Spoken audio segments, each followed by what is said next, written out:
Kembali berjumpa bersama saya Denny Darko. Tidak ada yang namanya misteri, yang ada adalah tanda-tanda yang kita coba untuk mengerti. Ini adalah prediksi tentang kapan tepatnya Corona akan berakhir. Dan prediksi ini tidak main-main karena ini diprediksikan oleh seseorang yang telah memprediksikan kapan Corona di China akan berakhir dan prediksinya tepat. Dan orang ini pernah mendapatkan penghargaan Nobel untuk bidang biofisika. Nah, ini saya ambil dari laman Kompas TV yang terbit hari ini pada tanggal 26 Maret 2020 jam 12 menit. Saya akan cocokkan ini dengan kartu yang akan saya buka, tetapi sebelumnya saya akan bacakan dulu apa bunyi artikelnya. Hal pertama yang dipesan oleh sang pemenang Nobel Stanford Biofisika adalah jangan panik. Ingat lagi, jangan panik bila mendengar ada kenaikan jumlah pasien corona yang berlangsung begitu cepat. Oke, sebenarnya kata-katanya sendiri kurang tepat, yaitu Anda semua harus tenang saat mendengar ada kenaikan jumlah pasien corona yang cepat banget. Aneh ya, kenapa kok kita malah harus tenang? Nah, ini penjelasannya. Pandangan dan prediksi Michael Levitt ini dilansir dari laman LAtimes.com. Dalam sebuah epidemi, kenaikan jumlah adalah hal yang normal. Namun, perlahan-lahan jumlahnya akan menurun tajam. Jadi kalau ternyata yang terjangkit ini naik, itu sebenarnya adalah hal yang normal. Karena namanya epidemi dan kemudian menjadi pandemi, ini adalah sesuatu yang pasti akan terjadi, niscaya. Nah, tapi jangan takut, sebenarnya perlahan-lahan ini nanti akan turun setelah mencapai puncaknya. Ini adalah pesan yang disampaikan oleh Michael Levitt, seorang ahli biofisika dan pemenang Nobel asal Stanford, yang memprediksi akan ada peredaran wabah corona dalam waktu tak terlalu lama. Oke, ini kalau di LA Times, artikelnya itu tertanggal 23 Maret 2020. Levitt sebelumnya secara akurat memprediksi penurunan wabah corona di China. Ia tidak percaya wabah corona dunia akan berlangsung berbulan-bulan dan memakan korban jutaan orang. Nah, dia juga mengatakan, yang kita harus lakukan adalah jangan panik, atau lebih tenang tepatnya. Secara umum, kita semua akan baik-baik saja. Nah, bagi Levitt, menerapkan social distancing yang masuk di akal atau reasonable social distancing sudah cukup untuk mencegah berjatuhannya korban secara cepat dari pengamatannya terhadap pola serupa yang ada di dunia. Nah, ini termasuk orang yang setuju dengan social distancing, not lockdown. Pada awalnya akan ada ledakan, ada peningkatan secara cepat jumlah orang yang teridentifikasi terkena corona. Tapi seiring dengan hal tersebut terjadi, jumlah orang yang meninggal pun akan bertambah dengan cepat. Jadi kalau jumlahnya terinfeksi cepat, yang meninggal juga cepat. Nah, jumlah korban ini di hari-hari berikutnya akan terus bertambah, namun dengan laju yang lebih rendah. Jadi nanti percepatannya itu akan menurun. Ingat, kecepatan dan percepatan itu berbeda. Bila laju penambahan jumlah secara konsisten menurun dibanding hari-hari sebelumnya, ini adalah tanda-tanda bahwa wabah itu akan mereda. Ingat ya, jadi jangan dijumlahin jumlahnya terus membuat takut. Tapi per hari nambah berapa? Kalau penambahan per harinya itu berkurang, artinya dia sudah mencapai titik puncak kurva dan dia akan menurun. Oke, saya akan buka halaman berikutnya. Levitt sebelumnya secara tepat memprediksi meredanya wabah corona di China. Setelah mempelajari statistik korban, pada 1 Februari Levitt mengeluarkan prediksi yang dikutip banyak media di China bahwa kasus COVID-19 di negara itu akan mencapai 80.000 korban dengan 3.250 meninggal. Saya ulang, 80.000 korban dengan 3.250 yang meninggal. Ramalannya mendekati akurat. Pada 16 Maret, jumlah penderita corona mencapai 80.259.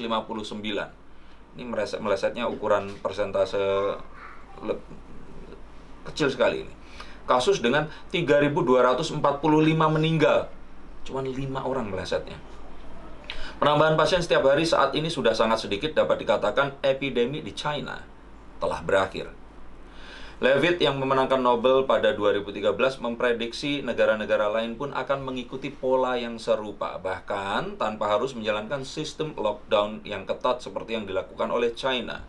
Ia kini menganalisis data dari 78 negara yang melaporkan adanya penambahan 50 kasus baru setiap harinya.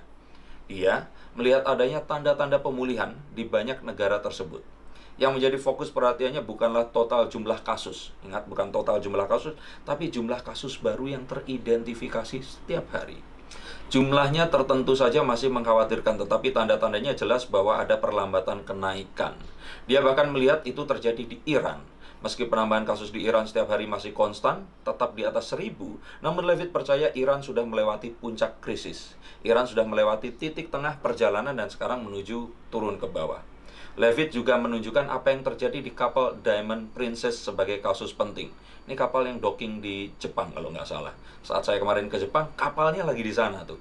Diamond Princess adalah kapal di mana para penumpang berinteraksi secara intensif selama berhari-hari. Dan di kapal itu ada 3.711 penumpang. 712 terinfeksi dan 8 meninggal. Dan ini memperkuat teori bahwa saat sebuah wabah ini menyerang, ini kalau di sini dilihat bahwa yang terkena mencapai 19,2%, tapi yang meninggal itu cuma 1,12%. Yang meninggal ini cuma 1,12% dari yang positif COVID-19. Artinya nggak pernah menyentuh angka 2%. Nah, Levitt menyatakan masyarakat tidak boleh menganggap remeh corona, tapi sebaliknya juga jangan terlalu panik. Dalam hal ini, mengkritik media yang menciptakan kepanikan dengan menonjolkan data-data penambahan jumlah korban dan kisah orang terkenal yang terkena COVID-19 ini. Levitt bahkan mengkritik langkah-langkah lockdown atau menutup roda ekonomi yang pada gilirannya akan melahirkan kekalutan kesehatan tersendiri. Akibat tingginya jumlah orang yang kehilangan pekerjaan dan mata pencarian karena lockdown itu tadi. Yang memperingatkan penelitian-penelitian yang menunjukkan jumlah orang bunuh diri tatkala spiral ekonomi menurun. Virus ini hanya akan tumbuh secara eksponensial bila tidak ada kontrol terhadapnya. Dan kondisi sesungguhnya jauh dari tahap kehancuran seperti yang mungkin dibayangkan, ujar Levitt. Levitt juga merisaukan bahwa kepanikan akibat informasi tentang dampak COVID-19 yang berlebihan akan mengakibatkan banyak orang takut dan justru tidak mau menyatakan dirinya terkena. Mereka yang secara berani menyatakan dirinya terkena virus harusnya diperlakukan sebagai pahlawan. Begitu kata Levitt mengakhiri artikel. Jadi, kalau yang saya lihat di sini, artinya sebenarnya kita harus tenang. Kedua, kita tahu bahwa sebenarnya rumor yang beredar, kepanikan itu sendiri adalah teror tersendiri. Ketiga, kita tidak boleh fokus kepada jumlah yang bertambah, tetapi berapa kasus baru yang muncul. Itu yang paling penting. Berikutnya, kematian biasanya, dan ini biasanya terjadi di mana-mana, itu tidak lebih dari 2%. Kalau ternyata angka 2% ini terlalui, berarti sebenarnya banyak yang nggak lapor, dan dia sakit. Intinya itu. Nah, yang kelima, jadi kalaupun ternyata dia terjangkit, ingat, tidak panik. Karena yang terjangkit belum tentu meninggal dunia. Nah, ini yang mungkin harus diwaspadai dari artikel ini. Tapi satu hal yang ingin saya sampaikan kepada Anda semua adalah stop apapun aktivitas Anda. Terutama itu diperlukan. Belanja keluar. Harus pergi ke dokter jika ternyata sakit. Atau terjadi sesuatu yang berbahaya yang memang harus segera dilakukan. Misalkan mengunjungi satu orang yang memang harus segera diselamatkan karena ada hal yang lain, ada kecelakaan keluarga atau apa yang lainnya. Tetapi jika ini tidak terjadi, sebaiknya kalian semua stay di rumah. Ini masih tempat yang paling aman karena memang wabah corona ini akan berakhir dengan sendirinya di luar sana. Cara untuk bisa membantu mereka semua adalah tidak menjadi pasien dan makin akan membuat mereka semua kerepotan dan membuat ini jadi semakin lama. Seperti yang kartu saya lihat di sini, ada satu hal yang malah membuat ini jadi berantakan dan orang menjadi panik, yaitu media itu sendiri. Mass media sepertinya ingin mendapatkan keuntungan dari traffic yang ada dan tidak menyaring berita dengan tepat. Seperti kemarin ada virus hanta dan sebagainya yang malah akan menimbulkan kekalutan orang-orang. Mungkin di pikiran kalian semua berpikir, ya itu kan berita, harus dibagikan, ini harus disampaikan. Iya kalau ternyata beritanya tepat. Kalau ternyata berita itu sendiri tidak tepat dan memiliki satu tujuan tertentu, kita hanya menjadi seorang carrier dari sebuah hoax. Nah, ini yang harus diwaspadai. Ada satu hal yang malah akan bertikai, berantem, dan ini akan menimbulkan sesuatu yang akan menimbulkan kerugian lebih besar daripada kerugian penyakit itu sendiri. Yang pada dasarnya jika penyakit itu datang, menghampiri, dan ternyata menjangkiti, harapannya ya memang akan segera sembuh. Tapi yang ditakutkan adalah satu, banyak orang yang tidak melaporkan. Kedua, orang pergi kemana-mana sehingga tidak akan bisa diketahui lacak jejaknya dia dari mana saja. Dan ini akan menambah semua ini semakin runyam. Nah, harapannya adalah tetap stay di rumah, jangan kemana-mana. Berikutnya lagi adalah sebenarnya banyak orang yang masih menyangka ini adalah sesuatu yang berbeda. Jadi, kartu The Seven of Cups ini mengajak kalian semua untuk bisa mengumpulkan data dan melihat sesuatu apa adanya. Jika kalian semua masih menganggap ini semua sebagai sesuatu yang terlalu menakutkan, maka sesuatu yang ada di pikiran ini akan memposisikan seperti itu juga. Dan jika ternyata di antara kalian menganggap ini terlalu santai dan terlalu biasa-biasa saja, itu pun juga tidak kalah berbahayanya. Kalian akan bisa menjadi carrier, menyebarkan penyakit ke tempat yang lainnya. Jadi untuk agar dua hal itu tidak terjadi, stay di rumah, social distancing, or social media distancing. Dan saring semuanya sebelum kita men-sharing itu tadi. Nah, berikutnya lagi adalah harapannya pemerintah ini secara lebih tegas memberikan satu kebijakan tentang social distancing ini sendiri. Pemerintah secara tegas memberikan kebijakan tentang social distancing ini sendiri. Dan semua diatur, dan kalau perlu orang-orang yang berkelompok, mereka tidak melakukan sesuatu yang diperlukan di luar, kalau bisa memang diamankan dan berusaha untuk dijauhkan. Mau sampai kapan? Tenang saja. Kalau ternyata kalian semua ingin mencari tahu tentang virus ini sendiri, sebenarnya virus ini sendiri memiliki sebuah siklus sama seperti penyakit yang lainnya. 7 hari proses sampai imun itu muncul, 7 hari penyembuhan. Jika ternyata tidak bisa, maka kita harus pergi ke rumah sakit untuk menyelesaikan itu. Tapi ternyata jika imun kita berhasil, tidak akan lebih dari 1 minggu semuanya akan selesai. Dan ini membutuhkan satu kerjasama antara kita semua agar ini tidak tersebar lebih jauh lagi.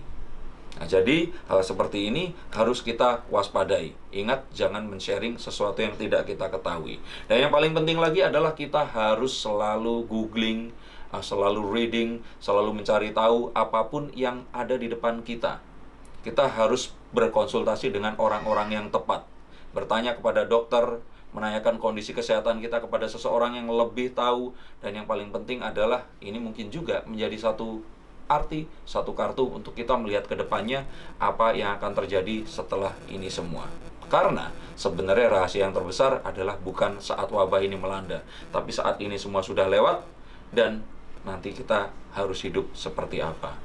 Nah, ini adalah sebuah hal yang harus kita ketahui, dan harapannya Anda semua ada di rumah, lakukan semuanya dari rumah. Saya pun melakukan ini dari rumah. Jangan anggap sepele ini, dan mari kita bantu diri kita sendiri, orang yang kita sayangi. Jangan dulu berpikiran akan membantu pemerintah atau apapun itu, tetapi yang kita tahu bahwa sebenarnya wabah ini akan berakhir dengan sendirinya. Bukan saya yang mengatakan, tapi memang ini adalah seorang peraih Nobel. Dia adalah seorang yang telah memprediksikan wabah ini di China, dan ini semua sudah terjadi. Harapannya kita akan bisa menyelesaikan ini dengan cepat, apalagi kalau dibantu ternyata ditemukannya vaksin untuk penyakit corona ini tadi. Dan semoga ini semua bisa membawa sesuatu yang baik kepada kita. Saya Denny Darko, terima kasih atas semua atensi Anda. Sampai jumpa di konten berikutnya. Salam.